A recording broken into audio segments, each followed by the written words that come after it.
por estar en vivo justamente.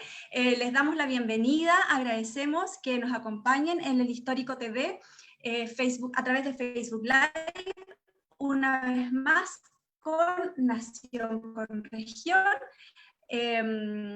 historias de Chile en 2 museos, y esta es una instancia que surge desde el área de Educación, Mediación y Ciudadanía del Museo Histórico Nacional para de alguna forma poder vincular la historia de Chile desde regiones, ¿no es verdad? Tener diálogos, aristas y perspectivas distintas que nos hacen confluir en nuestra historia como nación y país. En esta oportunidad, entonces, el título es Diálogos de la cultura, en torno a la cultura Rapa Nui, y para eso quiero aprovechar de saludar a Francisco, que se encuentra con nosotros. Él va a estar representando al Museo Antropológico Padre Sebastián Engler. Hola Francisco, ¿cómo estás? Y Hola, Grace, ¿cómo también están? quiero saludar a Marcela Torres, Hola, buenas que nos va a tardes. acompañar desde el área, ¿sí? Desde el museo. Marce. Hola, muy buenas tardes a Así que todos, a todas que nos están escuchando, y espero que anoten todas sus preguntas para al final invadir a Francisco para todas las respuestas. Tenemos que aprovechar que lo tenemos a él presente, en vivo, en este momento. gracias, Grace. Marce. Gracias. Entonces vamos a dar inicio. Antes, como pueden ustedes ver aquí, les tenemos el frontis del Museo Histórico Nacional, este edificio patrimonial que se encuentra en la Plaza de Armas, ¿no es verdad? El casco histórico de la ciudad de Santiago, donde se encuentran instituciones muy importantes para nuestra historia, tanto en el ámbito político, administrativo, ¿no es verdad? Este es el frontis entonces del museo y vamos a hacer ingreso al patio colonial para contarles un poco sobre este edificio. ¿No es verdad? Como pueden ver aquí a continuación, esta es una construcción típica de la colonia, ¿no es verdad? Hay un patio interior con columnas, estas rejas, que nos hacen inmediatamente identificar que es una construcción colonial. Este edificio que ustedes ven a continuación se construyó, ¿no es verdad?, para ser Real Audiencia en la época de la colonia, y su construcción fue en 1804.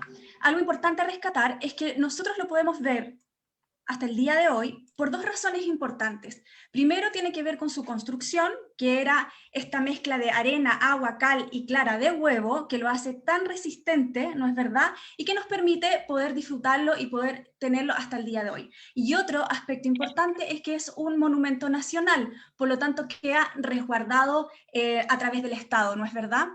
Este edificio patrimonial tuvo distintos usos, también fue sede de gobierno, intendencia, donde se amplió por Benjamín Vicuña Maquena, que a él le gustaba, ¿no?, tener esta torre más amplia, con este reloj de 4 esferas que funciona hasta el día de hoy, y esta torre entonces permite a este edificio patrimonial conectar con la Plaza de Armas a través de sus balcones. Este edificio patrimonial alberga entonces en 1982 al Museo Histórico Nacional, que ya funcionaba a un costado de la Biblioteca Nacional. Se traslada entonces desde ese año, comienza a funcionar como lo vemos nosotros ahora como Museo Histórico Nacional. También les quiero contar, como dice su nombre, ¿no es verdad?, a través de colecciones muy variadas, miles de objetos de distintos usos, materialidad, etcétera, ¿no?, narra la historia de Chile finalmente. Complejiza, dialoga, ¿no es verdad?, sobre nuestros hechos históricos, nuestros personajes y toda la sociedad en general, ¿no es verdad? Y actualmente tiene una exhibición, un recorrido que funciona de manera cronológica. Ingresamos por acá en el museo a la primera sala, ¿no es verdad?, que en este sentido lo que hace es comenzar y dar inicio en nuestra historia, lo que antes de la colonia, y para poder contar y relatar, dialogar y conversar sobre la importancia de estos pueblos originarios, que muchos los tenemos hasta el día de hoy. Así que Marce, te dejo aquí en esta sala para que nos puedas contar de lo que se trata y podamos conectar con nuestro invitado. Perfecto. Nos vamos a quedar unos segundos acá observando la sala de los primeros habitantes. Tengo que contarles a todos los que nos están escuchando que esta sala ya no existe. Esta sala de exhibición permanente se terminó. ¿Pero por qué? Tenía un fin mayor. En este momento, bueno, mejor dicho, hace algunos años se está trabajando en un cambio de guión museológico. ¿Qué significa eso? Cambiar la narrativa, escuchar otras voces para contar la historia de nosotros los chilenos. Si nosotros observamos esta sala, es bastante pequeña para contar más de 13.000 años hasta esta época de todos los pueblos que habitaron en este territorio, que son nuestros antepasados. Entonces, si ustedes observan la sala, nos podemos dar cuenta, vitrina. Tenemos 2, 3, 4, 5, 6, 7 vitrinas de mesa y tenemos 3 vitrinas que son de nicho, que se llaman porque están en la muralla. Ahí, en estos, contienen 1, 2, 3 o un poquito más de objetos de algunos pueblos originarios, primeros habitantes de nuestro territorio. No están todos los pueblos representados porque realmente esta sala no podía dar el espacio, la cabida para poder reflexionar, cuestionar, reconocernos nosotros como chilenos con nuestros antepasados. Y por eso hay que agradecer que están en un proceso, estamos en un proceso de cambio de guión, porque queremos contar más de más pueblos y exhibir más cosas de nuestros pueblos primeros habitantes. Tenemos un dibujo, incluso un dibujo de Chile continental, no las islas, principalmente Rapa Nui, no la tenemos presente porque es solamente un dibujo eso. Y tenemos pueblos como los Fueguinos, tenemos los Ona, los Selkman, los Yaganes, tenemos los Changos, Atacameños, uno que otro objeto. Y tenemos mayor cantidad de objetos, por supuesto, del pueblo, no es por supuesto, simplemente tenemos más objetos del pueblo mapuche. Grace, si te puedes desplazar a una vitrina en especial, porque aquí estamos hablando 13.000 años hacia atrás. Y ahí tenemos una vitrina que queremos acercarnos, porque justamente a dónde queremos llegar hoy día. Queremos llegar a la isla de Pascua, la isla donde viven nuestros Rapa Nui, nuestros compatriotas Rapa Nui, y vamos a acercarnos a la vitrina justamente de esta cultura.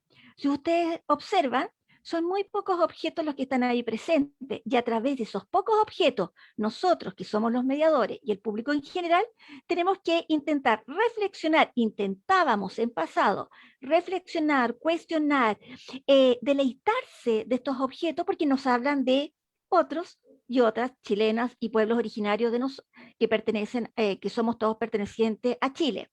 Y les voy a contar más. Estos objetos no son del Museo Histórico Nacional, están en préstamo. Son de otro museo que nos prestó en préstamo, nos pasó estos objetos para que nosotros pudiéramos exhibirlos. Y ese museo es el Museo Nacional de Historia Natural. Nosotros, Grey les contó, tenemos muchas colecciones, pero justamente del pueblo Rapa Nui tenemos muy poquitas. Tenemos algunos objetos de obsidiana.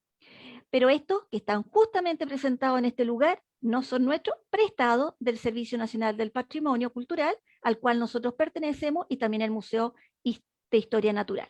Grace, tenemos que darle el pase a alguien muy especial. Sí, como tú dices, ahora sí lo voy a presentar correctamente, antes de que comience su recorrido. Francisco Torres, él es arqueólogo y fue director del museo durante 14 años, vive en la isla hace 24 años y actualmente es el encargado de la colección arqueológica del Museo Antropológico Padre Sebastián Engler. Así que ha vuelto. Francisco, antes de que te demos el espacio, comentarles a quienes nos acompañan que en algún momento, si es que se va la señal, Francisco desaparece, vuelve inmediatamente, así que paciencia, que esto va a ser normal. Así que nada, Francisco, para darte el pase, muchas gracias por acompañarnos en este recorrido, por tu tiempo, y yo sé que nos vas a contar cosas maravillosas de la comunidad y del pueblo Rapa Nui, así que todo el espacio para ti. Voy a dejar de compartir pantalla. Listo. Dale nomás. Bueno, bienvenido a todos no sé si decir televidentes, suena un poco curioso en redes sociales, pero encantado de estar con ustedes en este programa. Yo estoy, como ustedes bien dicen, aquí en Isla de Pascua, en Rapa Nui. De fondo hay un Moai, estamos en la entrada del museo. Y los quiero invitar ahora a que entremos a la sala, hagamos un recorrido, les voy a mostrar en qué consiste nuestra exhibición y después podremos ir aclarando algunas dudas o consultas que tengan. En la medida de lo posible voy a tratar de responderlas todas, eh, pero hay cosas que aún no se pueden responder a ciencia cierta acerca del pasado y de la historia de Rapa Nui. Pero la idea es dialogar y conversar y pasar un buen momento juntos. Así es que los invito a entrar. Este es el acceso a la sala de entrada de la sala de exhibición. Es una sala pequeña donde pasamos algunos videos. Tenemos una muestra ahí de una pieza, que es una pieza destacada, que vamos nosotros rotando y exhibiendo colecciones que por distintos motivos consideramos importante destacar. En este caso es una pieza de un artesano muy reconocido que lamentablemente falleció el año pasado y que hemos querido homenajear exhibiendo esta obra de él, que es una de sus más reconocidas piezas. Luego, acá tenemos una pequeña exhibición acerca de Juan Tepano. La sombra que ustedes ven ahí es la mía, recorriendo la sala.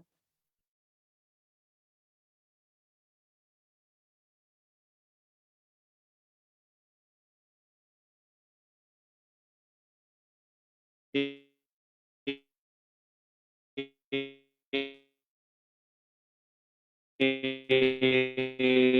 fue le permitió, español en su época, ser el informante de muchas de las expediciones científicas que se hicieron en la isla.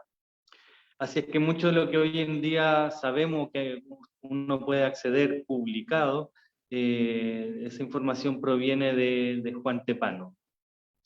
Aquí tenemos una vitrina con algunos ejemplos de esculturas detalladas, ninguna es de Juan Tepano, pero estas piezas en exhibición siguen un poco la tradición del trabajo de él, que es crear piezas que se inspiraban en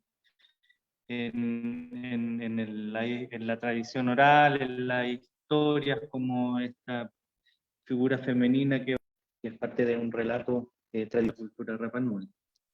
Así es que quisimos poder ejemplificar un poco el legado de Juan Tepano en el arte, en el tallado. Él falleció en los años 40, así que hay toda una generación de artesanos que de alguna manera se inspiraron o que aprendieron de él directamente o de alguien que fue su alumno.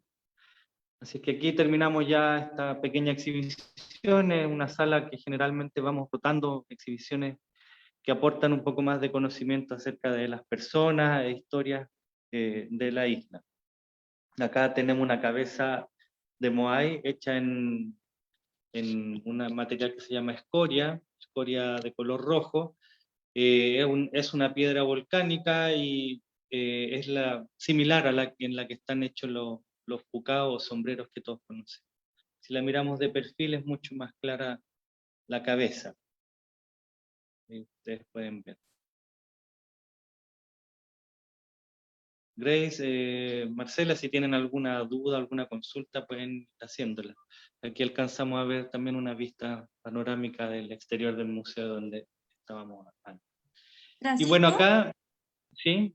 Sí, solo recordarte si cuando nos relates algunas palabras en Rapa Nui, quizás explicarlas o dar el significado para los que estamos conectados.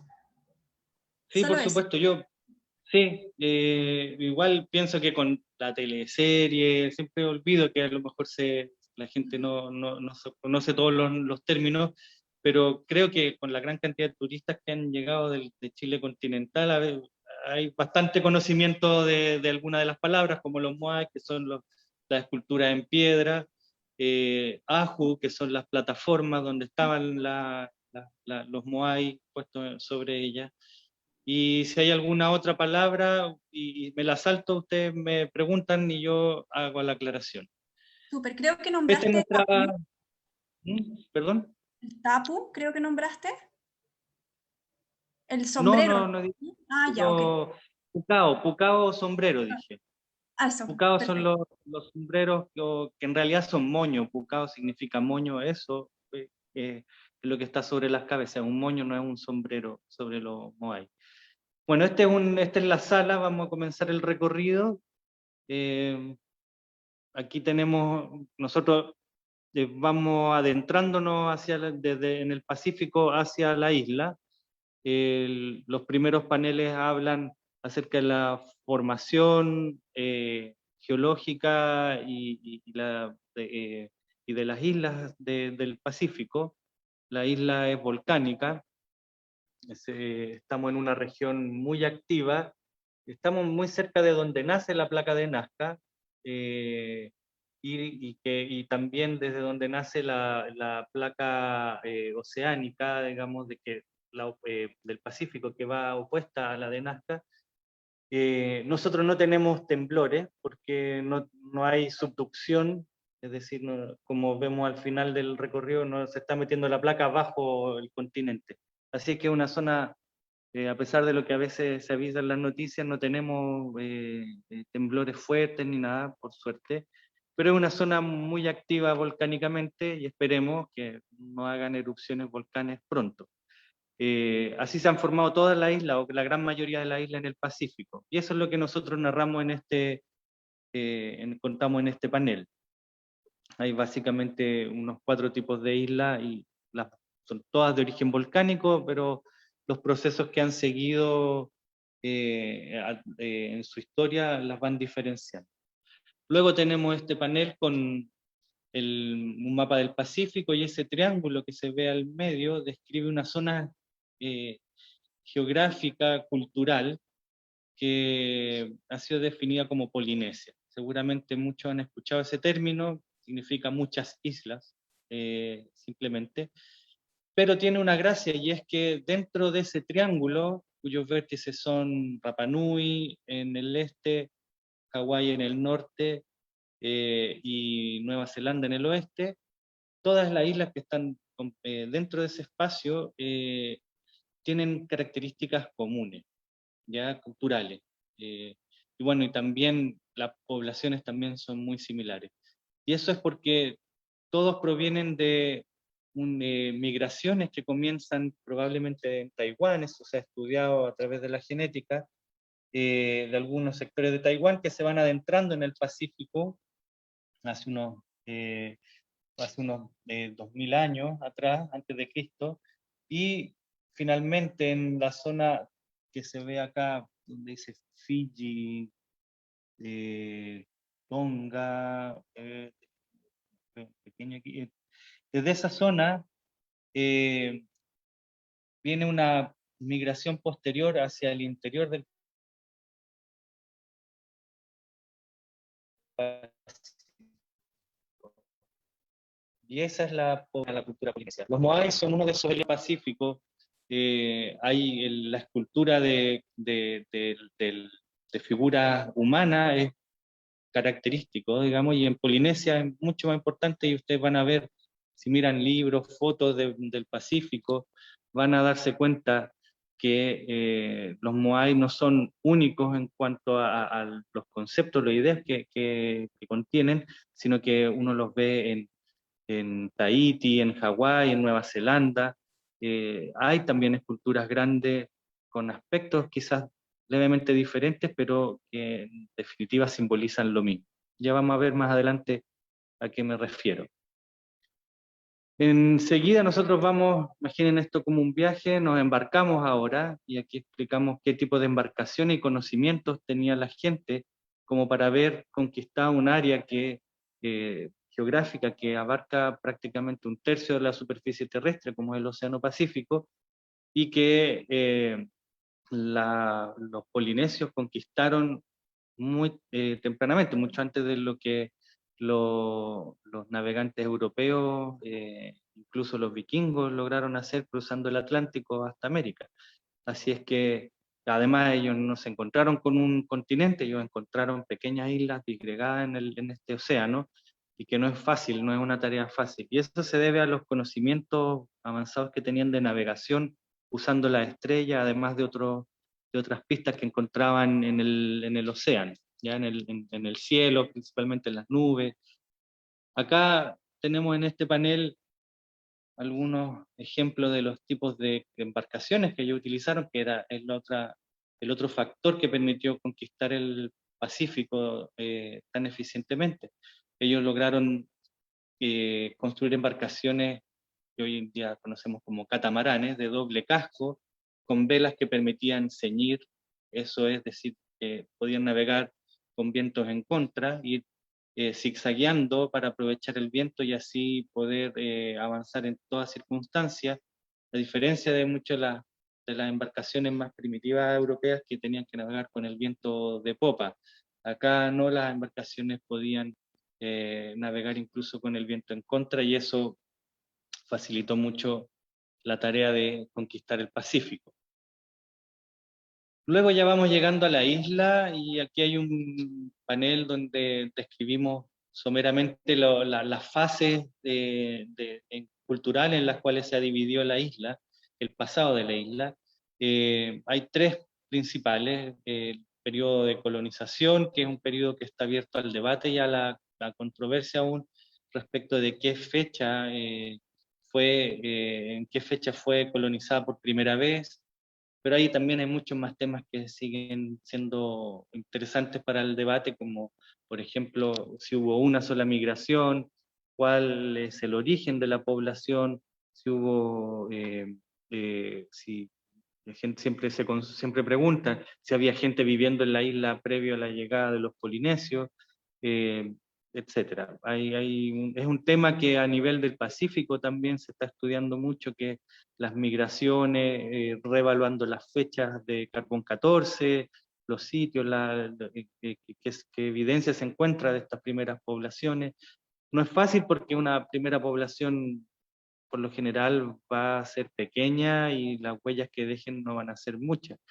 Después ya cuando la sociedad, la gente se ha acomodado al lugar, se ha instalado más adecuadamente y empieza a crecer, uno empieza a encontrar mucha más evidencia. Así es que es un tema aún en debate. Luego tenemos una fase clásica o fase Ahu-Moai, que es la fase que todos conocen, que es de las plataformas con los Moai. Lamentablemente un periodo largo en que no hay muchas diferencias en general, es decir, en toda la isla hubo Ahu como hay, y las historias particulares son las que tenemos que ahora ir esclareciendo. Por ejemplo, hay Ahu con 7 fases de construcción, otro con 2 fases de construcción, Ahu que se construyeron, se pusieron Moai sobre él, después los Moai se votaron, el ACU, la plataforma se selló, después se volvió a reutilizar y así. Entonces, hay una gran historia, pero cientos de pequeñas historias que necesitamos investigar, y en eso se ha ido avanzando quizá un poco más lento. Y cuando se habla de Rapa Nui siempre se habla desde la gran, desde este gran proceso, esta grandes fases, pero hay que ir entrando un poquito más en el detalle. Y por último tenemos una tercera fase que se llama, o sea, descrito como Huri Moai, o de destrucción de los Moai, aunque eso hoy en día se está, como vamos a ir conversando, ya se está cuestionando también, porque en definitiva, más que una gran guerra como se pensaba, lo que hay es un cambio cultural, una adaptación a probablemente nuevas condiciones medioambientales, y si bien el Moai dejó de ser el centro de todo el culto o de toda la actividad religiosa, las plataformas que en toda Polinesia es la parte principal del culto, siguieron funcionando hasta la llegada de los europeos. Entonces hay que repensar también esta fase o este momento en la historia de conflicto, y también quizás dejar de usar la isla como ejemplo de una destrucción del medio ambiente totalmente descontrolada. Por último, aquí tenemos un panel que habla sobre la formación geológica de la isla, también a la izquierda con unos mapas de cómo ha ido evolucionando la cartografía de la isla. Y bueno, básicamente la isla se formó por 3 conos volcánicos o centros eruptivos principales, más que conos volcánicos, 3 centros eruptivos principales. El más antiguo es Poique, que queda hacia el noreste, después Ranocao y finalmente Poique, que tiene un gran centro eruptivo que va uniendo la isla y rellenándolo, uniendo Poique con Ranocao, como podemos ver aquí en esta última imagen. ¿Ya? Hay más de 70 volcanes o conos volcánicos dispersos por toda la isla. Si ustedes han visto fotos o han tenido la suerte de visitar la isla, se darán cuenta que es un paisaje con muchas colinas, todas redondeadas, todo eso son conos volcánicos. Bueno, acá tenemos un panel con la descripción de las plantas y animales que los polinesios trajeron, porque ellos viajaban con todas las plantas que necesitaban y algunos animales que necesitaban para poder instalarse rápidamente en un territorio desconocido, pero también encontraron otras plantas y en el caso de la isla no muchas especies, excepto peces, no habían otros animales, no habían mamíferos, nada de eso terrestre.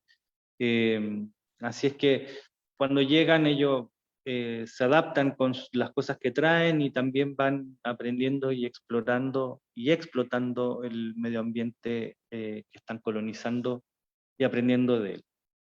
Acá en la isla quizá lo que sí había que es un tema interesante dentro de la discusión medioambiental y también acerca del desarrollo de la cultura megalítica en la isla son las palmas.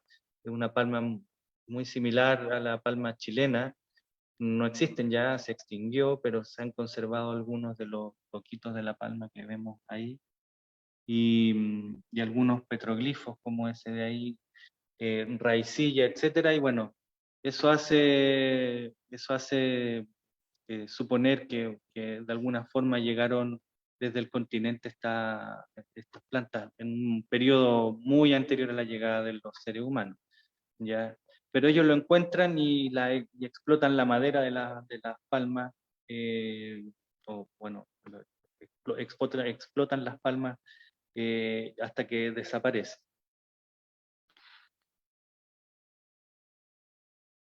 Acá tenemos una primera vitrina con esculturas en madera, que es quizá uno de los elementos culturales más característicos de la isla, y también de los más atractivos. Cuando la gente piensa en las colecciones de Rapa Nui, por lo general está pensando en este tipo de piezas, en esculturas en madera muy bonitas que están expuestas en muchos museos alrededor del mundo. Después podemos conversar de ellas, quizá insisto en la figura humana como el motivo principal. Y acá quizá hay dos de las piezas quizás de las más reconocibles de la isla, como son los Moai Cava Cava, que son estos Moai con costillas que parecen ser como muertos, y de hecho la tradición oral habla de que los primeros Moai Cava Cava fueron tallados por el rey Tucoihu, que se encontró con 2 espíritus durmiendo cerca de la cantera de los Pucao, de los sombreros, en Punapau, que así se llama el volcán, donde sacaban la piedra. Y él los talló, los quiso representar para no olvidar. Así es que es por eso tienen este aspecto, ¿ya? Y aquí un Moai particular que tiene 2 caras. Quizás esa es la pieza más antigua que nosotros tenemos en la colección de tallado en madera, porque pertenecía a Policarpo Toro, que fue el marino chileno que anexó la isla y que vino por primera vez en 1870 a la isla. Así es que es quizás la pieza más antigua que nosotros tenemos en el museo. Luego acá tenemos una abanga o cista funeraria. Esta apareció en una plataforma, y la cista o la abanga era el lugar donde se depositaban los huesos de los antepasados luego de que estos eran dejados secar sobre las plataformas.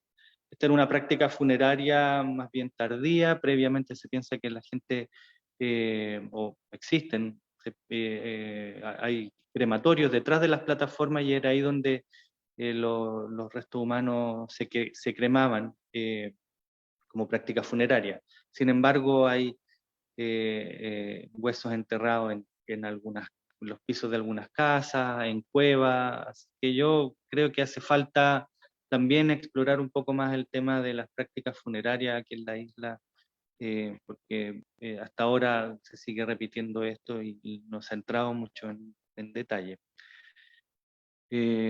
Aquí hay un panel donde se habla acerca de la organización social de Rapa Nui. Lo más importante aquí es señalar la importancia de la genealogía en la organización social. El Lariki, el rey, es la cabeza del clan, y de él, por línea paterna, van descendiendo y organizándose la sociedad y su jerarquía, ya hasta los parientes más lejanos, por ponerlo de alguna manera, y que están más abajo en la escala social, sin considerar los esclavos o la gente que era tomada prisionera probablemente en algún conflicto. Bueno, luego en este sector tenemos un ejemplo de la escultura en piedra, que es sin duda el principal rasgo que caracteriza a la cultura Rapa Nui, que la ha hecho conocida en todo el mundo. No tenemos, sin embargo, aquí grandes esculturas, porque lo que quisimos mostrar es que los grandes moai que conocemos en las plataformas en realidad son un ejemplo, como el principal diseño o motivo de las esculturas, pero hay una gran variedad. En la cantera uno encuentra moai con barba, más gordos, más flacos. Hay que recordar que estas esculturas están representando antepasados, por lo tanto, en algo quizás se debieran haber parecido a ese antepasado, o algún rasgo que lo distinguía. Y nosotros quisimos mostrar aquí entonces esa variabilidad. Aquí no son las piezas en exhibición aquí no son las clásicas, clásico Moai, pero sí destacan por algunos rasgos particulares. Por ejemplo, este Moai que ha sido descrito como un Moai femenino, aunque no podemos estar 100% seguros de ello, básicamente porque aquí en un relieve, gracias a la luz podemos ver que tiene de manera notoria los pechos marcados, ¿ya? Aunque eso no es necesariamente garantía de que este sea un Moai femenino. Sí comparte con los Moai clásicos el que están las manos en la cintura, pero la cabeza es muy distinta, es muy larga, y probablemente tiene además arriba una corona de pluma, por eso es tan largo. La cara termina como en un ángulo. Esta piedra además es basalto, que es una piedra muy dura, la más dura de la isla, y es probable que por eso no esté tan bien terminado, aunque vamos a ver otro ejemplo que también está hecho en basalto, que es un trabajo muy fino. Así es que no sabemos por qué no está completo, por qué está así, pero al tener las cuencas de los ojos talladas, ustedes pueden ver ahí, significa que tuvo ojo, y eso es una indicación de que estuvo en algún minuto de pie sobre una plataforma. Por lo tanto, nos hace pensar que así es como estuvo terminada esta escultura. Quizás, insisto, el tipo de piedra evitó que se le pudieran dar los detalles más finos, y eso atentó con el aspecto del Moai, pero también la erosión juega un papel, como vamos a ver en esta otra cabeza que está acá, que esta está hecha en toba. La toba es una ceniza volcánica que se encuentra en un solo lugar en la isla, en Ranoraraku, y que es la piedra, en realidad, bueno, se ha solidificado y es una piedra en la que están hechos no sé, el 98% de los moai de la isla. Me voy a acercar un poco más para que ustedes puedan ver la textura de la piedra. Vean ahí, traiciono un poco la sombra, pero ustedes pueden ver ahí la textura de la piedra, la que la hace muy frágil, porque son pequeños granos de ceniza compactados que con la erosión, fruto del roce, de la lluvia, del viento, se van desgranando fácilmente. Son lo suficientemente resistentes como para poder haber hecho estas figuras, pero al mismo tiempo blandos como para tallarlas eh, con, con más facilidad que un basalto. Y le hablaba de la erosión, ya que ustedes pueden ver como también este Moai tiene la cuenca de los ojos tallada, pero no tiene nariz, no tiene boca, ya perdió todos esos rasgos que alguna vez debe haber tenido. Ustedes pueden ver que la oreja también apenas se nota. Ahora, si ustedes se fijan, es una cabeza mucho más natural, más redondeada y probablemente sea un Moai, un estilo de Moai mucho más antiguo, de los primeros diseños de Moai. ¿Por qué también pensamos eso? Porque este Moai apareció en Ajutongariki, que es el más grande, que queda a los pies del Poike, en el noreste y de la isla, y ese Aju, que fue restaurado en los años 90, sufrió un tsunami, y lo golpeó un tsunami posterior al terremoto de Valdivia, y que desparramó todas las esculturas, la plataforma misma la destruyó, y esta cabeza apareció ahí, y había sido parte del relleno del Aju, es decir, la gente sacó este Moai y lo puso nuevamente en la plataforma. Se hacía mucho eso, no solo para reciclar la piedra, porque andar cargando grandes bloques de piedra no era fácil, sino porque también el mana o esta fuerza espiritual que tenía la gente, o sea, que tenían los ariki, que de alguna manera ayudaban en muchas tareas, se mantenía ahí, le daba fuerza e importancia a la. Entonces, esta cabeza, como era parte del relleno, sabemos que es un diseño, el Moai mismo es un diseño anterior a los Moai clásicos. Ahora es bien particular el aspecto y eso me ha tocado ver como a veces algunos grupos de turistas venían acá y se abrazaban alrededor y cantaban. Me parece súper raro, pero claro, para muchos para ese turista me parecería como una cabeza alienígena y por eso venían a hacer estos rituales acá al museo alrededor de la cabeza. Pero ahora que pusimos bien la información ya no ha vuelto a repetirse eso. Y por último tenemos este Moai hecho en otro tipo de piedra, traquita, blanca, que se encuentra solo en el Poike, y que su principal característica es que tiene, ahí tiene las nalgas, ya se ve la raya, los cachetes, y es interesante porque también la mayoría de los Moai no tienen de la cintura para abajo representado, y este sería un caso particular, pero no único. Hay varios, ahí está el Moai Tuturi, el quizás más conocido, que está en Ranoraraco, aún en la cantera. Pero hay muchos Moai con nalgas que están en las plataformas, en los muros, es decir, fueron diseños anteriores puestos en los muros reciclados como la cabeza redonda que ustedes ven. No sé si hay alguna duda por ahora o seguimos avanzando rápido. Francisco, ¿Sí? disculpa, es que no, una persona que nos está viendo, que te está viendo a ti, Miguel Ángel Videla, pregunta con qué tipo de madera fueron talladas las esculturas justamente de madera. ¿Qué tipo de madera? ¿Cómo se llaman? Bueno, hay varias maderas, pero la tradicional, el toromiro quizás que es la más conocida. Se han hecho estudios en colecciones de museos y muchas piezas que fueron talladas en toromiro, que se extinguió en la isla y se está tratando de reintroducir. Y que es otra especie, no sé si él sabe de botánica, no, me sé los nombres científicos, pero no sé si eso ayuda, pero el macoy se encuentra en otros lugares, no es, el toromiro es endémico de la isla, es un tipo de mimosa. El macoy no es endémico de la isla, pero hay en otros lugares, pero aquí existió en la época de los Rapa Nui, y se utiliza mucho, incluso hoy en día. Las piezas más valiosas están talladas en Macoy porque es la madera más bonita que hay, tiene un color más bien rojizo, café rojizo, oscuro, es más firme, etc.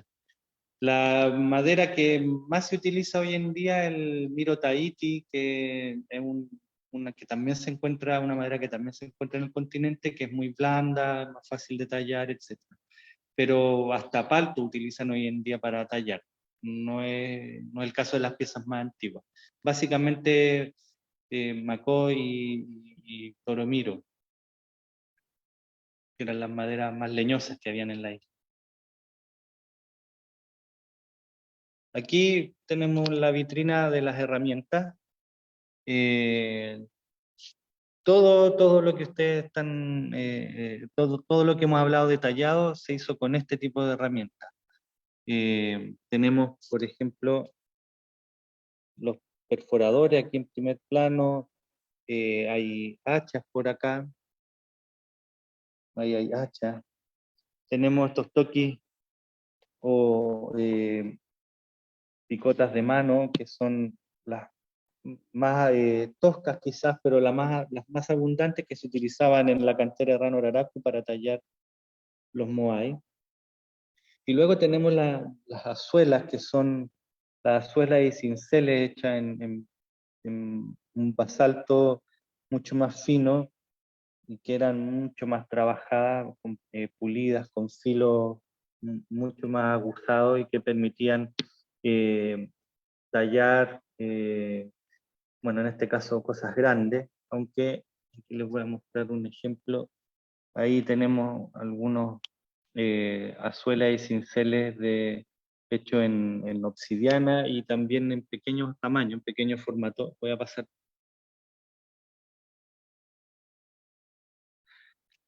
aquí en pequeño formato, que probablemente se utilizaron para tallar en madera, tallar cosas más delicadas, más finas. También tenemos algunos cuchillos. Así es que todo la industria aquí en la isla, no había metal hasta la llegada de los europeos. Todo lo que se construyó, se talló, se hizo con este set de herramientas. Lamentablemente, si hubo herramientas hechas en madera, no se han preservado. Lo que vemos acá es una reconstrucción de cómo iban enmangadas las azuelas. Hueso también se utilizó, hay agujas, hay punzones, etcétera, pero no hay, básicamente todo se hizo con ese tipo de herramientas de piedra. Y bueno, acá tenemos en esta sección dos grandes paneles, alejar un poco. En este de acá mostramos la conexión de los AJU. AJU es plataforma, aunque aquí en la isla se refiere a todo el complejo ceremonial, que incluye también la plaza que ustedes ven al frente de los Moai, a las casas, a las rampas eventualmente que habían asociado, a los crematorios que se ven detrás de la plataforma. Se trae una descripción un poco de cuáles son los elementos que componen un AJU.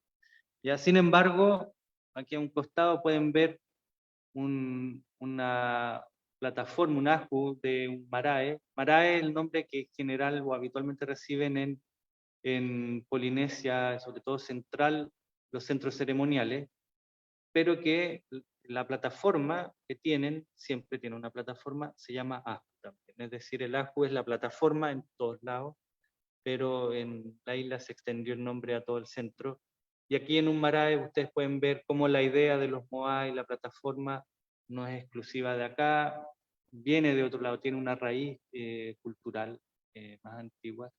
Y esas piedras que ustedes ven ahí son respaldos para que se sentaran los antepasados o los jefes eventualmente en algunas reuniones, y hubiera una reunión, un contacto. ¿Por qué? Porque los antepasados no estaban solo muertos. Esto no es una escultura, el Moai no es una representación de un antepasado que queremos recordar simplemente. El espíritu de ese antepasado eh, quedaba ligado, se quedaba dentro del Moai, y era la plataforma era el lugar de contacto, había una comunicación permanente con los antepasados. Aquí no es que alguien fallezca y nos olvidamos de él o lo recordamos en ciertos momentos, había una comunicación permanente, seguía siendo alguien activo dentro de la comunidad o de la familia.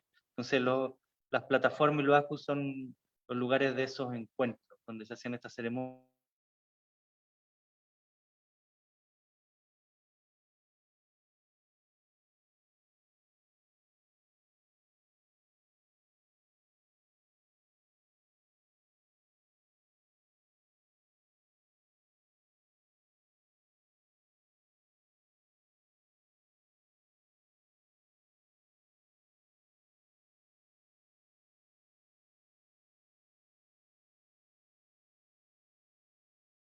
Era conectarse con estos antepasados.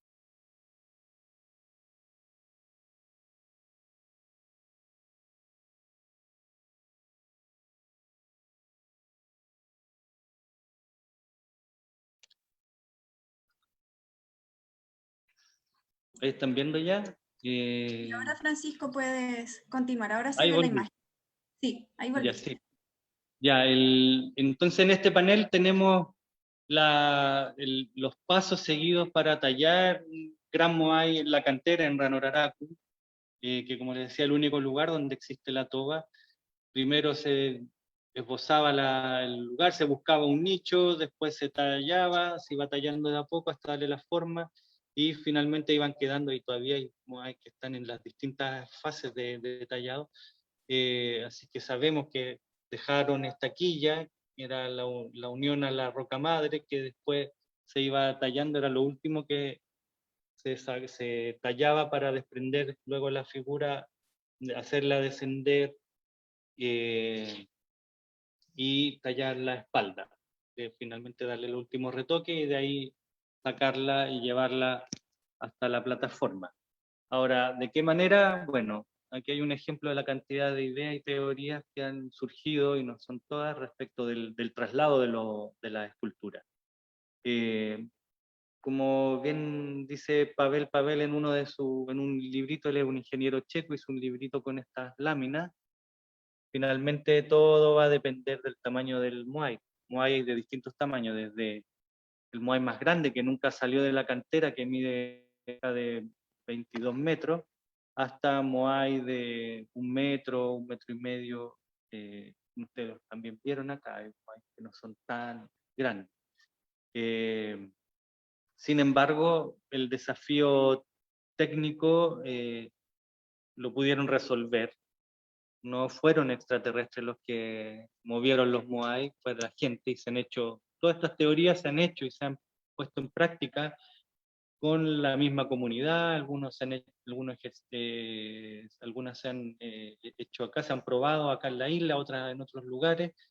En YouTube pueden encontrar varios de estos experimentos, los videos de cómo se hicieron, y en general todos han resultado sin recurrir a grandes máquinas, sin recurrir a maquinaria de partida. O sea, es posible trasladar estas figuras usando la fuerza humana. Eso es, en definitiva,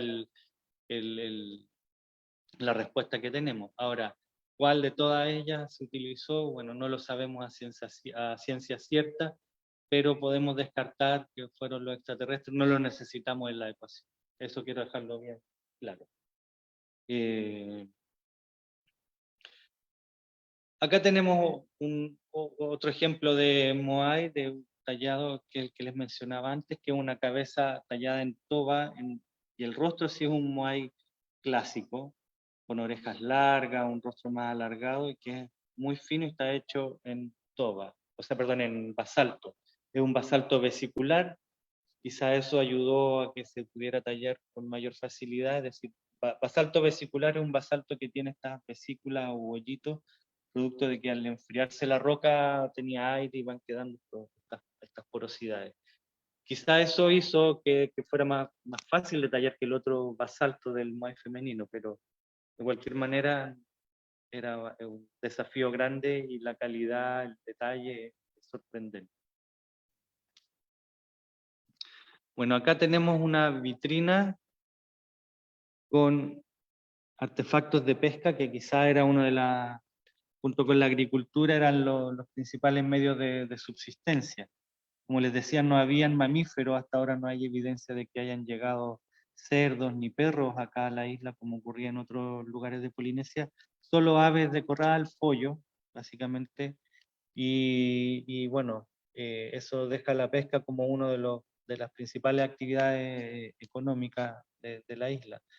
Y se nota en la cantidad de herramientas que hay, la relevancia y la adaptación que la gente eh,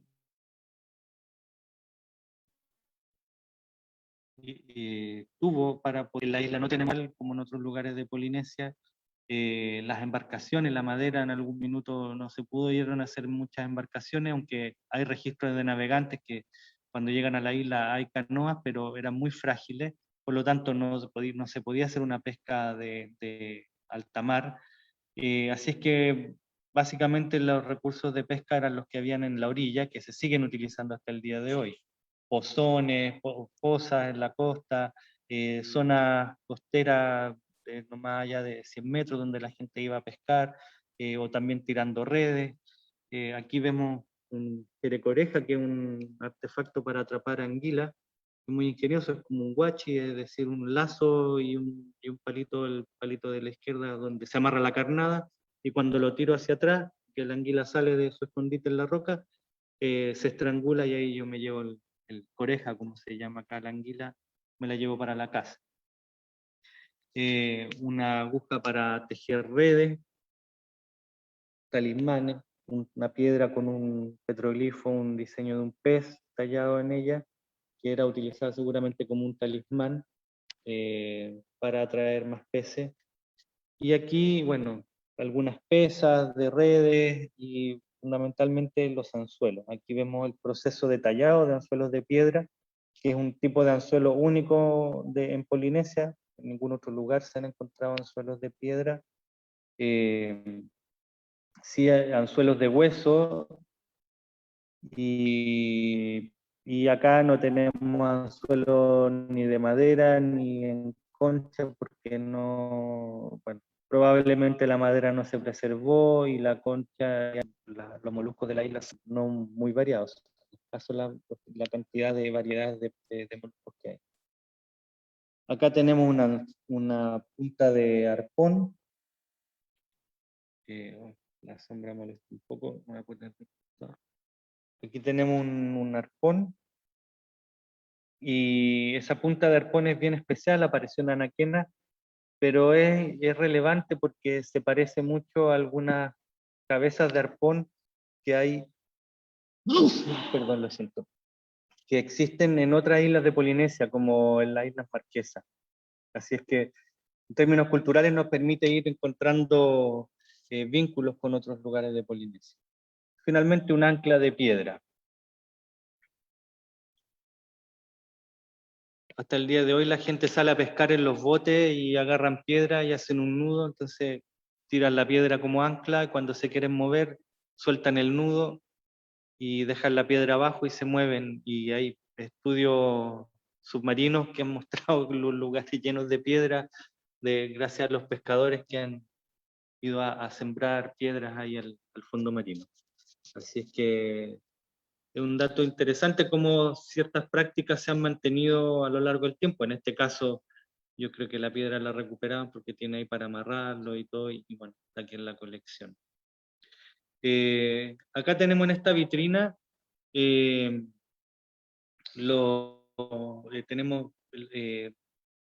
no son todos originales, tenemos las tablillas Rongorongo, que quizás el gran misterio, entre comillas, que existe acerca de la isla. Hay mucha gente que ha tratado de descifrar la escritura Rongorongo, pero hasta ahora no ha sido posible llegar a descifrarlas todas. Hay gente que cree haber logrado descifrar una en particular, pero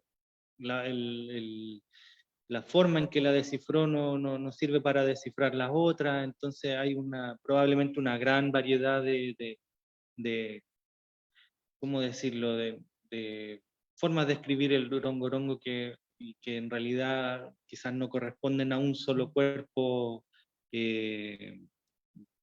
se llama?, de escritura, sino que era más bien una ayuda mnemotécnica para recitar tradiciones orales o genealogías, que es lo que en general se hace en Polinesia, recitar la genealogía de cada familia. El pez que se ve al fondo sí es una pieza original, el que está al lado es una réplica hecha en resina.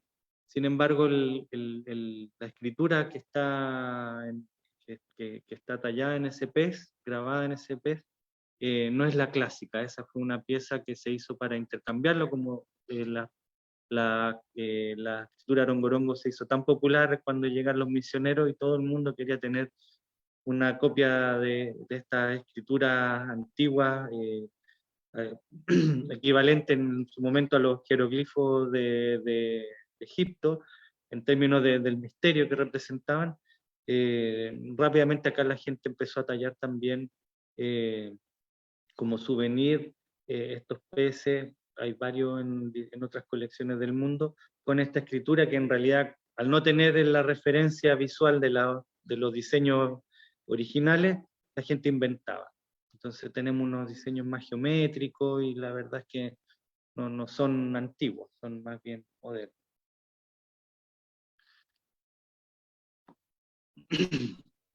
Vamos a ir a esta vitrina de las armas que nosotros le pusimos.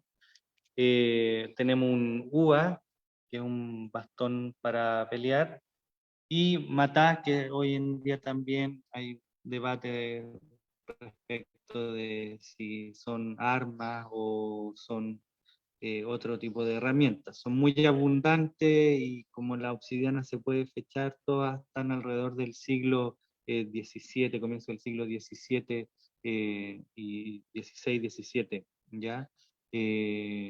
Por lo tanto, se supone que es la época, coincide con la época que la tradición oral hablaría del conflicto. Sin embargo, se han hecho análisis y hasta ahora no se ha encontrado ninguna evidencia de sangre o algo así. Pero por la tradición oral y también por un resto humanos que tenemos en la colección en esqueletos, se han encontrado fragmentos de obsidiana incrustados en un cráneo, también descripciones de los navegantes que hablan de la gente cortada con la obsidiana. Eso no quiere decir, y bueno, y la tradición oral también habla de distintos tipos de puntas y cómo se usaban para pelear. Sin embargo, es probable que hayan sido también herramientas agrícolas, porque es lo que se encuentra, evidencia de haber sido usadas para cortar hierbas, pastos, etcétera, gramíneas. Y es probable que hayan tenido ese uso, lo cual no quita que si me voy a poner a pelear con alguien, utilice algo que tiene filo, como es la obsidiana, un vidrio volcánico, y lo ocupe para pelear. Y por otro lado tenemos acá piedras redondas usadas como proyectil para tirarlas. Se pueden encontrar algunos guijarros como estos en la costa, producto de la acción del mar, se van redondeando. Pero el arma por excelencia es el UA. Ya las peleas aquí y en otros lugares de Polinesia y del Pacífico se hacían cuerpo a cuerpo peleando con estos bastones, estas masas. En otros lugares hay espadas incluso, y lo que no se utilizaba eran arcos y flechas, ¿ya? Porque aquí siempre hablan de las puntas como de flecha, probablemente eran para un arma arrojadiza, pero más bien una lanza, no habían flechas en Polinesia. Y bueno, hablando de la vitrina está asociada a estos paneles que hablan del periodo de cambio cultural, prefiero decir yo, que también la gente habla del colapso de la cultura megalítica de la isla. Yo creo que hay un cambio, de hecho los navegantes describen estatuas de pie hasta el siglo XIX, por lo tanto no fue un gran conflicto en que todos los moais se votaron, sino que fue un periodo probablemente de conflicto y de cambio social y político dentro de la isla, y un ejemplo sería este moai, el famoso moai Ho'ahakanana.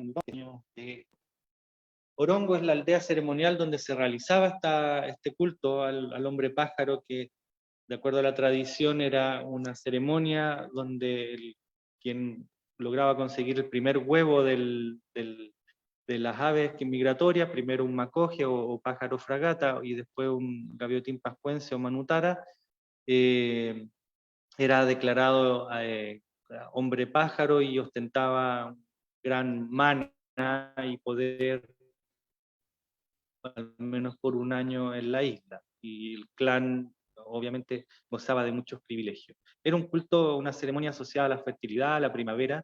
De hecho, la tradición oral se dice que Maquemaque, que es el dios al cual está asociado también, habría ido hasta Sala y Gómez, como Tumotiro-Ojiva, a buscar aves para que anidaran en los islotes frente a Rapa Nui. Y de ahí se habría originado el culto. Así es que eso es lo referente al cambio social, algo que también está hoy en día replanteándose. Acá volvemos un poco a los Moai, tenemos un ojo, el único ojo que se ha encontrado completo, tenemos más fragmentos, pero este es el único ojo de Moai completo y quizá una de las piezas más representativas de nuestro museo. Apareció en Anaquena, en el ajo que ahí se encuentra, en Anaquena, en el ajo Naunau. Acá voy a mostrarles una foto. El año 78. Así es que es quizás la evidencia, antes se suponía que los Moai tenían ojos por las cuencas, pero esta es la evidencia que corrobora eso. Y es interesante porque el ojo es lo último que se ponía en los Moai, y el nombre tradicional de los Moai sería Aringa Ora o Tetupuna, o el rostro vivo de los antepasados. Moai es un término genérico que se refiere a figura, por lo tanto, por eso existen los Moai Cabacaba, los Moai, y Aringa Ora o Tetupuna entonces sería el real nombre de o la forma de referirse a los Moai que estaban en las plataformas. Este es un tajeta. Los tajetas, aquí en la isla no hay agua superficial permanente, el agua toda la sacamos de pozo hasta el día de hoy. Así que en la antigüedad era un desafío contar con agua, y estos recipientes se utilizaban para recolectar agua lluvia, o probablemente llenarlos con agua usando otro calabaza, por ejemplo, ir a buscar agua a las fuentes que existían y llenar esto. Así que la vida en la antigüedad no fue fácil, un recurso tan importante como el agua dulce no estaba disponible con facilidad, la gente tuvo que aplicar ingeniería como los tajetas, o incluso en la orilla del mar, en sectores donde hay la napa subterránea filtra hacia la costa, hacia el mar, digamos, ahí la gente también aplicó construcciones, hizo pequeños abrevaderos donde poder obtener agua de manera más permanente. Por último, tenemos esta vitrina con los adornos, así la llamamos nosotros, pero el aspecto personal o los peinados, el tatuaje, la pintura eran algo también muy relevante en la sociedad Rapa Nui, porque era una sociedad muy jerárquica, una sociedad donde el prestigio era importante y eso se manifestaba a través de todos estos elementos. Así es que aquí algunos ejemplos de ello: collares de conchitas, o cada una de esas conchitas es una cuenta de collar, algunos pendientes, orejera, recordemos que la gente aquí se alargaba los lóbulos de la oreja, y ropa, eso es tapa o fibra vegetal del árbol de la morera de papel, o más conocida aquí como majute en la isla, que se machaca y se obtiene una tela. Aguja, y pinturas de colores que utilizaba la gente para decorarse. Hoy en día en la fiesta de la Tapati la gente anda siempre, se pinta entero, digamos. En la antigüedad la gente se echaba probablemente ese color, ese ocre, digamos, ese color rojo que se llama quidea, se lo echaba en el pelo. Hay muchas descripciones de gente con el pelo rojo. Así que la decoración personal sigue siendo también un elemento muy importante. Y bueno, el rey Miro, que es un pendiente, un collar que se colgaban los jefes de la isla, un pectoral que utilizaban la gente de mayor rango social, los los jefes principalmente. Y eso sería básicamente el recorrido. Aquí unas últimas paneles que hablan también de la decoración personal y de cómo la gente se tatuaba, se pintaba, también el interés, como les decía, ¿cómo se llama?, en decorarse, y los marinos fueron los que sufrieron de ese interés. La gente le sacaba los sombreros para ocuparlo, etc. La cabeza siempre ha sido muy importante porque ahí es donde se concentra el mana. Por eso habían hartos tabúes o tapu acerca de las cabezas de los niños, por ejemplo, o de la gente, y es lo que uno más se decora, o siempre se pone algo, un sombrero, una flor o algo, siempre hay algo ahí puesto en la cabeza. Y eso es, si tienen alguna duda, podemos ir respondiendo consultas. Bueno, tenemos hartas preguntas, ¿cierto, Grace? Pero, No nosotros, sino el público. ¿te parece, Sí. Francisco? Antes de darle el pase a las consultas, que tenemos varias, te quería preguntar, hemos visto, ¿no?, según tu relato, la importancia del museo y de la maravillosa colección que ustedes resguardan del pueblo Rapa Nui. Entonces quería que nos contaras un poquito. Me imagino que la labor museal ahí es bastante importante, ¿no?, para la comunidad y para la isla. Contanos un poco cómo funciona la relación con la comunidad. Sé que tienen una biblioteca maravillosa y que también generan espacios, no solo físicos, para la difusión, para visibilizar el patrimonio material e inmaterial que tienen en la isla. Si nos puedes contar un poco de eso. Bueno, sí, nosotros tenemos la suerte de contar con una biblioteca muy completa, no solo sobre temas de la isla, sino que con bastante información de Polinesia y del Pacífico.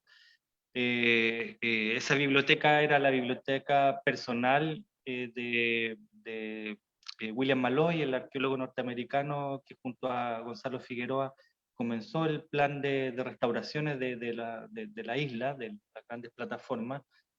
Él falleció en la década del 70 y donó su biblioteca a la isla para el museo.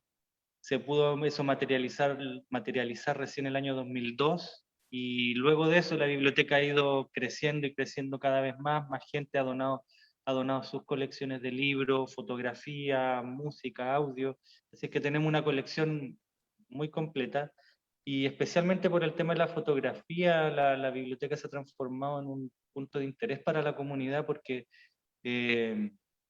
están las fotos de todos sus antepasados. Pues volvemos al tema, la foto de mi abuelo, de mi tatarabuelo, etcétera. Hay fotos desde tenemos ahí, no todas originales, muchas han llegado, pero las originales están en otras colecciones, en otras bibliotecas y archivos.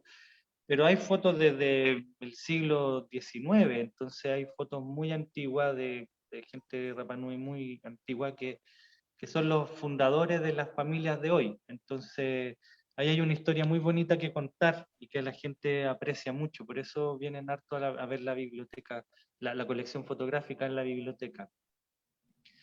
Pero en términos de investigación también tiene un valor muy importante, y para nosotros, siendo un museo en Rapa Nui, es el único museo, y tenemos una responsabilidad también de difundir las colecciones y de trabajar codo a codo con la comunidad. Es un desafío bien importante, porque somos un museo estatal y bueno, por lo general, y nosotros ya hemos conversado de esto, la verdad es que, claro, a veces el que sea estatal como que genera distancia, pero en definitiva que la idea es que la gente se apropie, digamos, es el Estado el que los mantiene, pero eso no tiene por qué marcar el carácter de estas instituciones, sino que eso lo hace la comunidad donde estamos, y en la medida en que también la gente se interese, el museo va tomando la forma que todos queremos, digamos, que es un museo participativo, donde todos colaboramos y lo vamos sintiendo más propio. Súper. Vamos por el tiempo. Grace, sí, ¿Sí, te parece? Sí, pero yo quiero hacer solamente una preguntita muy chiquitita, Francisco. bueno, la isla está en constante descubrimiento e investigaciones. ¿De qué manera se relaciona el museo en el cual tú eres el curador, con los investigadores que vienen desde afuera? ¿De qué manera comparten la información, trabajan en conjunto? ¿Cómo ustedes han podido manejar eso? Mira, la verdad es que en el museo, por suerte, siempre han habido arqueólogos y el museo nace un poco por la iniciativa de algunos arqueólogos, de que, como Maló y Figueroa, de que en la isla existiera un centro de interpretación que apoyara, digamos, el, el turismo, y porque por eso nace también, hay que decirlo, las restauraciones. Tienen un fin científico, pero también un fin práctico de dotar a la isla de un medio de subsistencia que se logra, en definitiva. Esa es la visión de Maló y de Figueroa, al darle a la isla una herramienta para que pueda desarrollarse económicamente, y hoy en día es la principal industria en la isla. Entonces, el museo cumplía un rol también en ese programa, que era el ser un centro de interpretación y de almacenamiento de las cosas que iban saliendo. Así que siempre hemos estado marcados por ese vínculo con los investigadores, por la ley de monumentos también, las cosas quedan acá cada vez que la gente viene a investigar. Así que somos una parada un poco obligatoria de, al menos los arqueólogos. También tratamos de que las otras ciencias, de acogerlos, de poder establecer un contacto, las que no están obligadas a trabajar con la ley de monumentos. Entonces, antropólogos que vienen a hacer investigaciones, historiadores, no sé, biólogos marinos, etcétera. Tratamos de que todo ese conocimiento igual pase por acá, por el museo. Si bien el nombre dice antropológico, la verdad es que tratamos de abordar la cultura y el medio ambiente de la isla de la manera más amplia. Ah, excelente, gracias. Ahora Grace. Muchas gracias, Francisco. Me parece súper interesante lo que nos cuentas porque nos permite entender, ¿no? Preservar y tener un contacto con respecto a la isla Rapa Nui. Y también queremos agradecer que estén conectadas personas no solo de región, sino que también desde el extranjero. Así que te tengo la primera pregunta. Así que sí, mira. Miguel Arancibia nos escribe desde Suiza y él nos deja su inquietud y dice, siempre he querido saber cuál es la teoría aceptada sobre el origen de los Moais.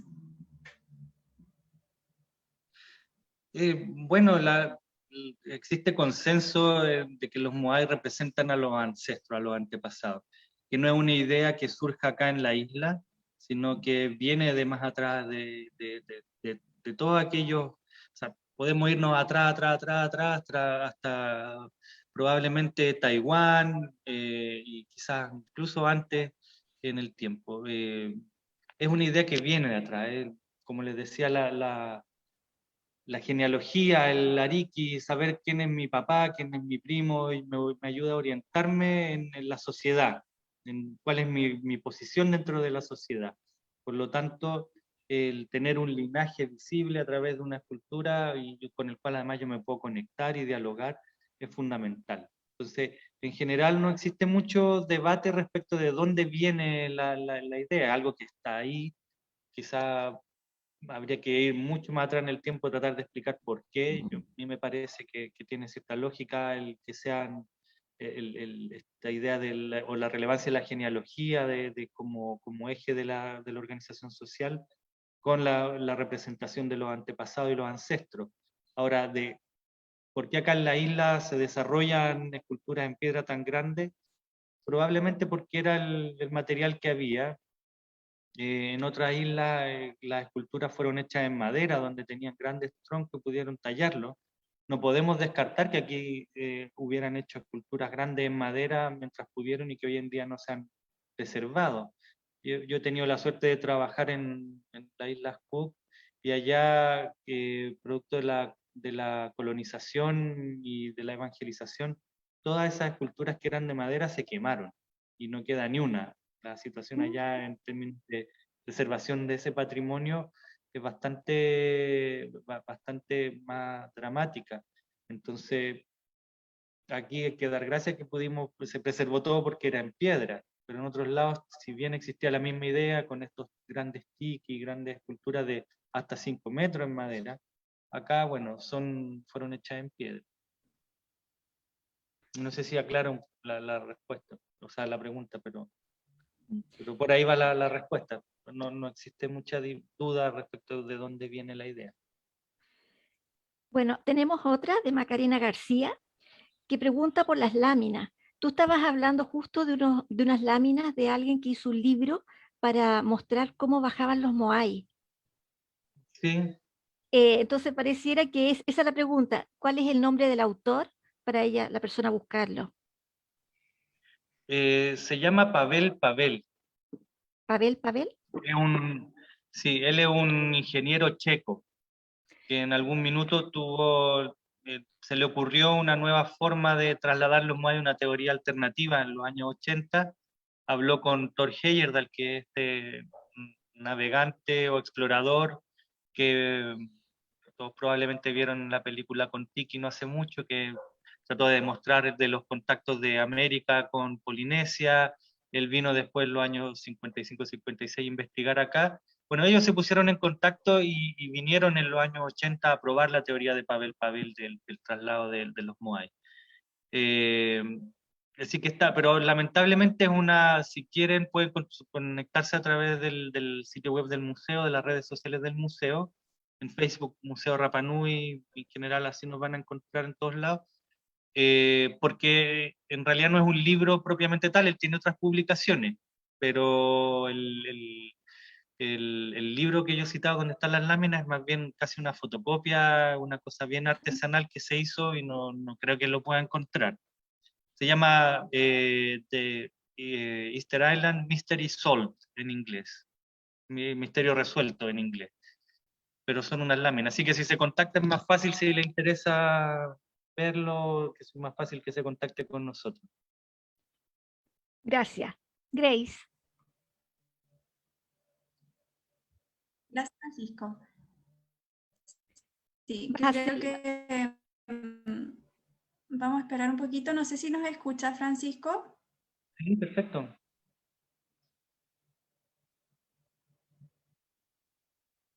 Ok, tengo otra pregunta para ti, de ¿Ya? Matías Cornejo, que señala, ¿en qué está el proyecto del nuevo museo en Fundo Baitea? ¿Y alguna fecha para su apertura? Y también pregunta, ¿qué se sabe sobre la repatriación del Moai Hoahakananaya. Hakananay? No sé si lo dije bien. Exacto. Hoahakananaya. Bueno, Hakananaya. sí, como bien dice él, el proyecto de nuevo museo está en eso, en un proyecto hay actos pasos administrativos que resolver primero. Se tiene que hacer una consulta indígena producto del convenio 1669 y en eso estamos. Así que no hay muchas más noticias al respecto que darle, no tenemos una fecha tampoco clara de apertura, va a depender de cómo se avancen los distintos pasos. Yo tengo otra pregunta de Perdón, Javiera. creo que me Perdón, faltó perdón. algo responder de la repatriación del Moai. Ah, Sí.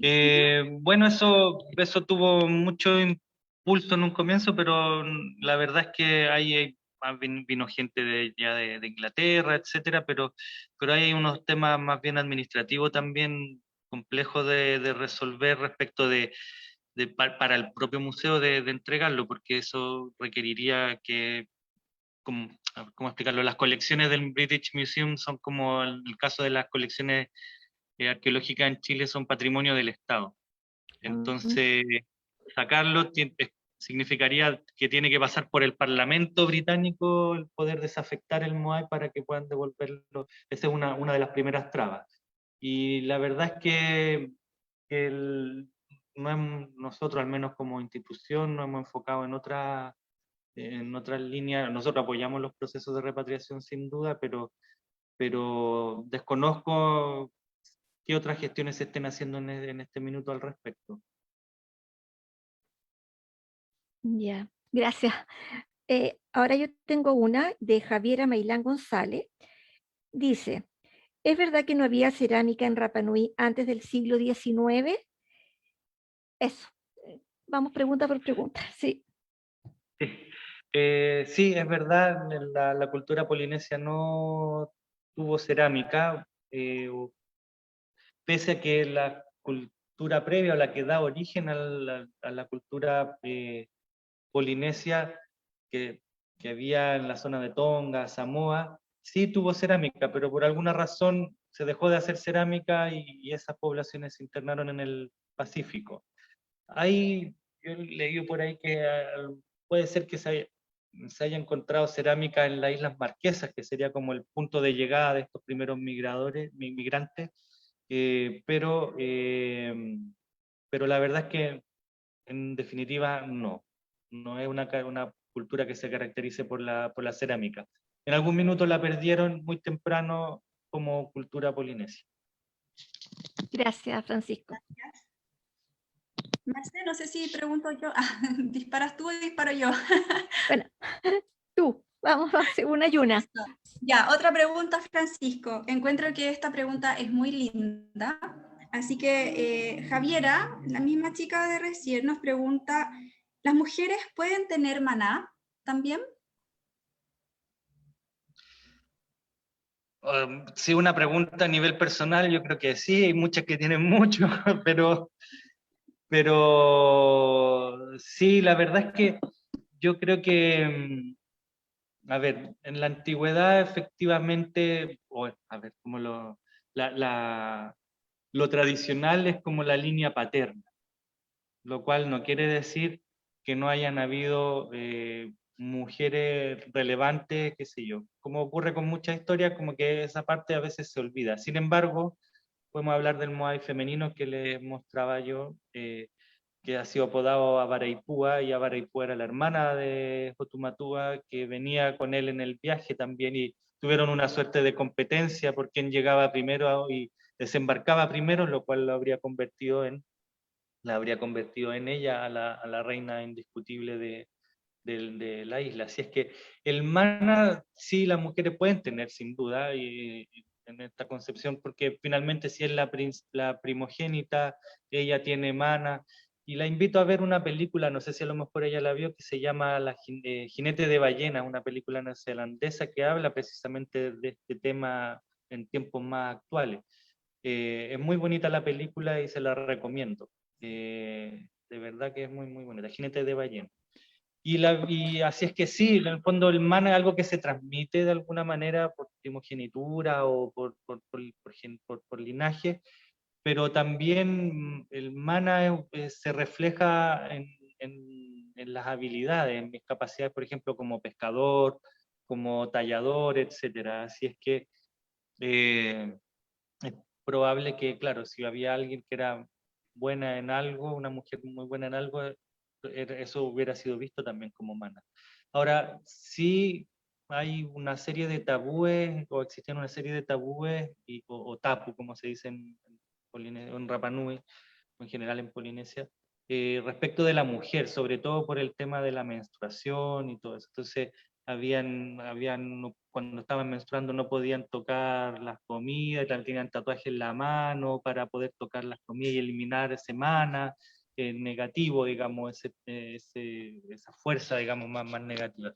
Entonces, sí tenían mana y mucho mana en ese sentido, pero a veces no siempre era visto como algo positivo, sino que más bien como fuerza más bien negativa. Siempre le hemos tenido como los hombres como un cierto resquemor a eso, así es que así como que no, algo más misterioso, no lo sé, pero en definitiva sí, tenían mana, podían tener, y hubo gente y mujeres importantes sin duda en la tradición de la isla. No tenemos muchos nombres tampoco, lamentablemente no se han presentado. Muchas gracias. Sí, lamentablemente. Francisco, mira, quiero comentarte que las personas que nos han acompañado durante esta actividad están súper agradecidas. De hecho, Anita, gracias por llevarme a la isla. Javiera, que hizo esas dos preguntas anteriores, también es de Suiza. También había visto a alguien conectado de Antofagasta. Así que nada, yo me imagino que ha sido una actividad muy bonita para todos, ¿no es verdad? Y que también haya salido de las fronteras, conocer esta isla, su comunidad, sus tradiciones, sus orígenes, y que nos contaste datos súper interesantes que quizás la mayoría de nosotros no sabíamos y fuimos descubriendo en el camino. Antes de cerrar, que ya más o menos se acerca la hora, quería dejarte un espacio para que tú invitaras a las personas. Yo sé que no es fácil llegar a la isla, pero igual da todos los datos del museo, cómo conectarse contigo, quienes quieran saber más, la página web, cómo llegar cuando pase la pandemia, y dejar a todos invitados, ¿no?, a conocer esta isla maravillosa. Bueno, te agradezco el espacio y sí, pues invitarlos a todos. Ojalá la mayor cantidad de gente pudiera venir y conocer la isla, empaparse de la cultura, que es muy distinta probablemente a lo que nosotros estamos acostumbrados en el continente, a estos espacios maravillosos, abiertos, con tanto cielo, con vientos frescos, agua rica para bañarse, sin corriente de Humboldt. Mucha cultura y con mucha cultura, digamos, mucho se vive aquí la cultura. Entonces, los dejo a todos invitados, ojalá que pronto, que pase esta pandemia, y podamos volver a movernos con más normalidad a lo largo y ancho del país, más largo que ancho. Y la verdad es que para llegar acá, la opción principal es el avión, obviamente. Cuando se reinicien los vuelos normales, yo me imagino que todos lo van a saber porque LAN Chile es la única aerolínea que llega hasta la isla. No hay más opciones. Y lo otro, una vez llegado, aterrizando en el aeropuerto, el museo está al lado del centro ceremonial de Tajay. Aquí no hay direcciones, uno tiene que conocer. Si uno va a la casa de un amigo, da el nombre del amigo y te llevan allá en el taxi, y así uno toma un taxi y dice al museo y llega al museo. Si caminan por la costa desde el centro del pueblo van a llegar al museo. Así es que no hay, y si se pasan van a llegar del pueblo de nuevo porque se van a dar la vuelta a la isla. Eh, eh, em, así es que eso no es difícil perderse, estamos bueno, caminando a la gente se le hace largo, son 15 minutos, y dice, no, es tan lejos el museo. La verdad es que son en menos de 1 kilómetro del centro del pueblo, son 15 minutos caminando, que hacen bien, hay bonitas vistas, y el clima se acompaña, si no está lloviendo torrencialmente es muy agradable, así es que no es difícil pillarnos. Y en redes sociales, Museo Rapa Nui, en general nos van a pillar ahí en Instagram, en el sitio web, en Facebook. Y eso, no somos muy activos en redes sociales, excepto en Facebook. Si quieren ver las cosas y subimos más las cosas que estamos haciendo, estamos retomando Instagram y el sitio web. Lamentablemente acá a veces las conexiones no nos acompañan, la señal a veces no es muy buena, como ustedes habrán visto, nos hemos desconectado un par de veces.